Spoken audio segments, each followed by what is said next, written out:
Je voudrais maintenant parole à Pierre Beau, qui va prononcer l'hommage à Bernard Ziegler, membre honoraire de la section 3, ancien directeur technique d'Airbus Industrie, qui nous a quittés le 4 mai 2021.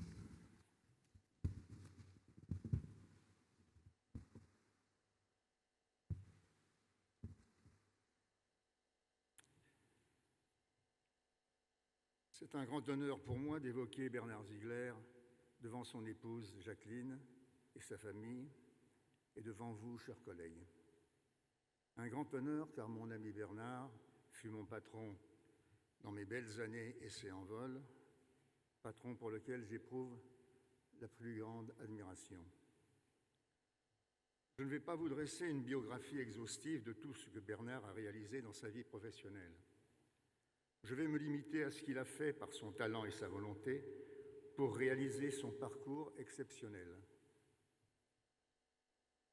Je l'ai rencontré pour la première fois à l'EPNER, École du personnel navigant d'essai et de réception, en 1964, pour suivre un stage de formation pour lequel il avait été sélectionné par l'armée de l'air. Il avait alors 33 ans. J'ai d'emblée été impressionné par son allure, sa prestance et son caractère de battant. Il revenait d'Algérie où il avait été envoyé comme pilote de chasse en mission de guerre à basse altitude. Sous la mitraille du sol, il a dû s'éjecter de son avion en perdition et fut récupéré in extremis par un hélicoptère d'appui. L'avion en question était un T6, avion à hélice, qui n'était pas équipé d'un siège éjectable. Il eut de la chance. Un bon pilote est un pilote qui a de la chance.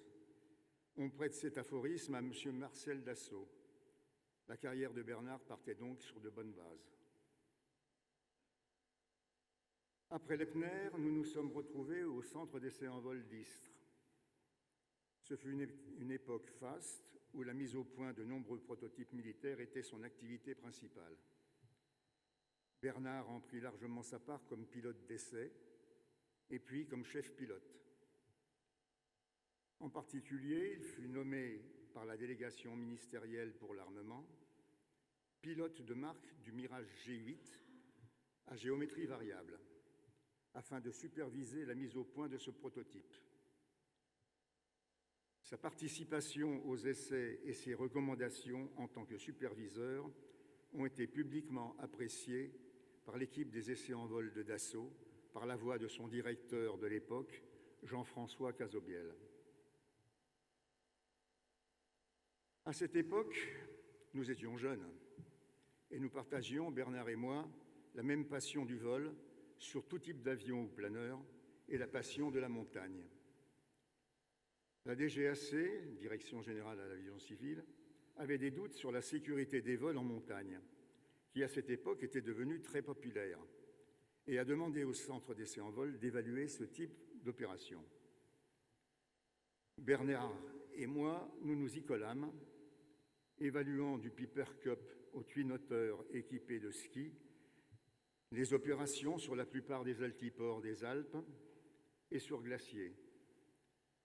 Le résultat de cette évaluation a été positif, la DGAC allant même jusqu'à autoriser les déposes de passagers payants avec le twinoteur de 19 passagers sur l'altiport de Courchevel. Pour fêter ça, Bernard organisa avec son frère Michel, patron des Ralpes, guide de haute montagne et aujourd'hui membre de l'Académie, la mythique randonnée en peau de phoque Chamonix-Zermatt, une sacrée bavante de 5 jours dans un environnement fabuleux, Bernard et Michel étant naturellement toujours devant pour ouvrir la route. Après le lancement du programme A300 en mai 1969, Bernard fut embauché par Roger Béteille, directeur technique du GIE Airbus Industrie, pour diriger l'équipe internationale des essais en vol. Bernard m'a alors demandé de le rejoindre, ce que je fis en 1972 avec enthousiasme. De nouveau, j'ai pu voir Bernard à l'œuvre. En plus de son leadership naturel, son style de management a été, à mon point de vue, remarquable. Il savait être ouvert aux opinions des autres et les écouter. En prenant en compte l'avis des ingénieurs des bureaux d'études des partenaires allemands, anglais et français du GIE, avec le même sérieux que ceux émanant de son équipe de navigants, nos rapports avec ceux-ci ont été confiants, fluides, productifs. Bernard a toujours pensé que les bureaux d'études et les essais en vol devaient marcher main dans la main. Ce fut le cas. De même, il savait parler d'égal à égal et en toute simplicité avec des compagnons et des gens de la piste. Enfin, il insuffla dans l'équipe des essais en vol un état d'esprit cow-boy qu'il a défini dans son livre « Les cow-boys d'Airbus ». Je cite, « On nous appelait les cow-boys parce que nous étions toujours prêts à nous battre pour faire aboutir ce programme, quitte à y passer des nuits. » Ce programme, c'était naturellement l'A300. Ceci correspondait bien à l'esprit pionnier qui régnait à l'Airbus à cette époque, car nous avions tout approuvé.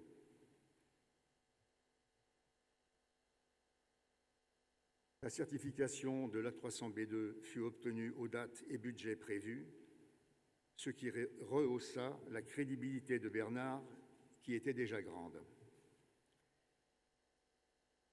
La confiance entre Bernard et Roger Béteille a conduit à promouvoir des avancées significatives pour certaines et révolutionnaires pour d'autres, pour faire évoluer notre gamme de produits à venir.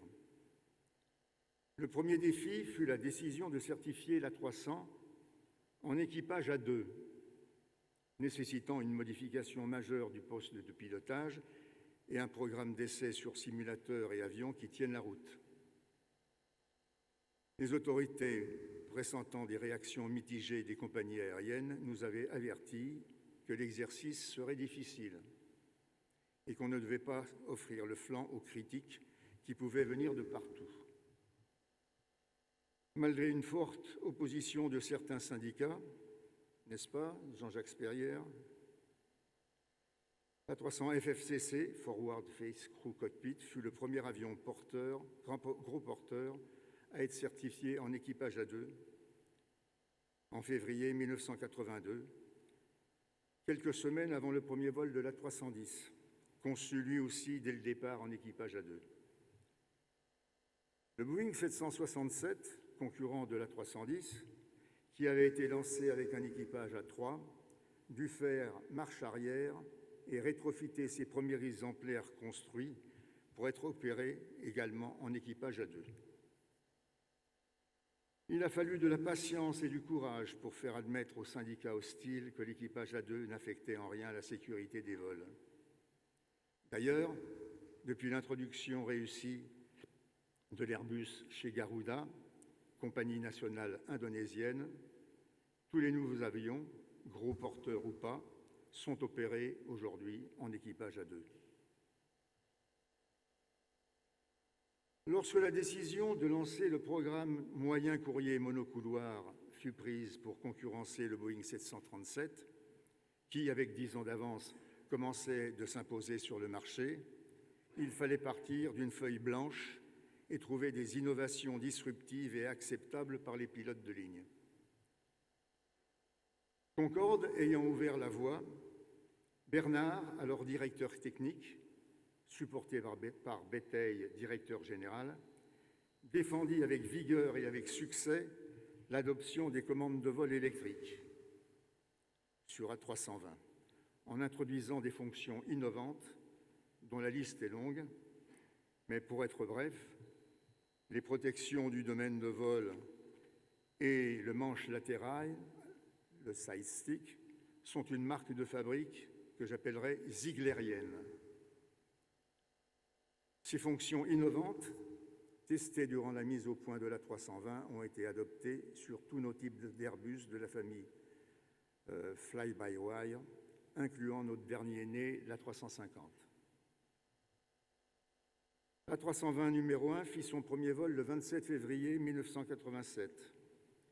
Il fut certifié 1 an plus tard et mis en service chez Air France le 18 avril 1988. À ce jour, 10 000 avions de la famille A320 sont en service et plus de 16 000 ont été commandés.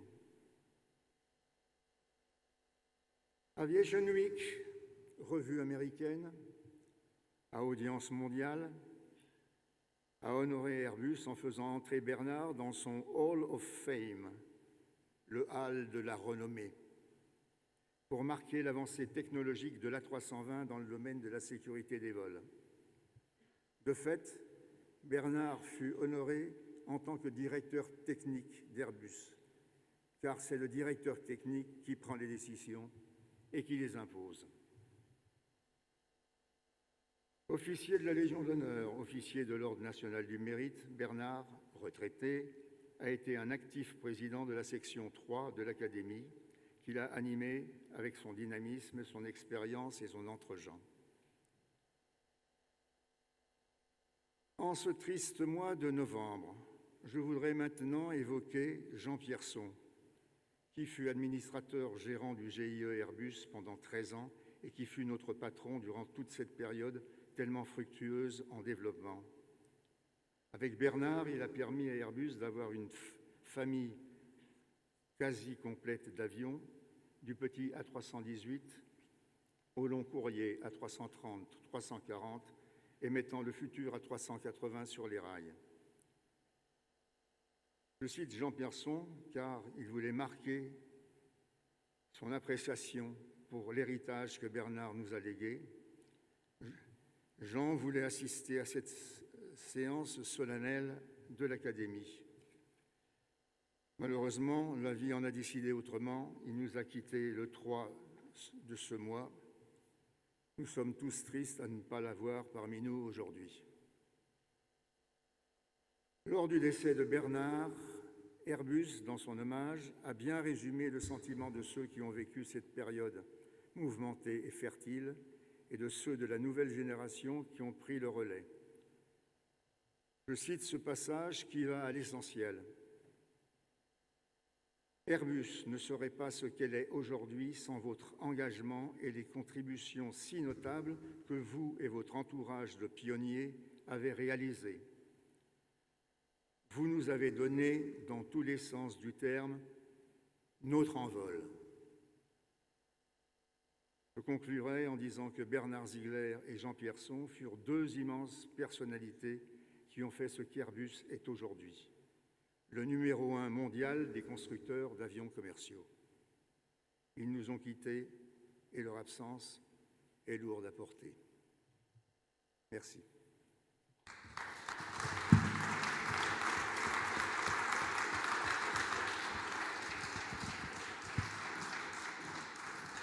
Merci Pierre Beau.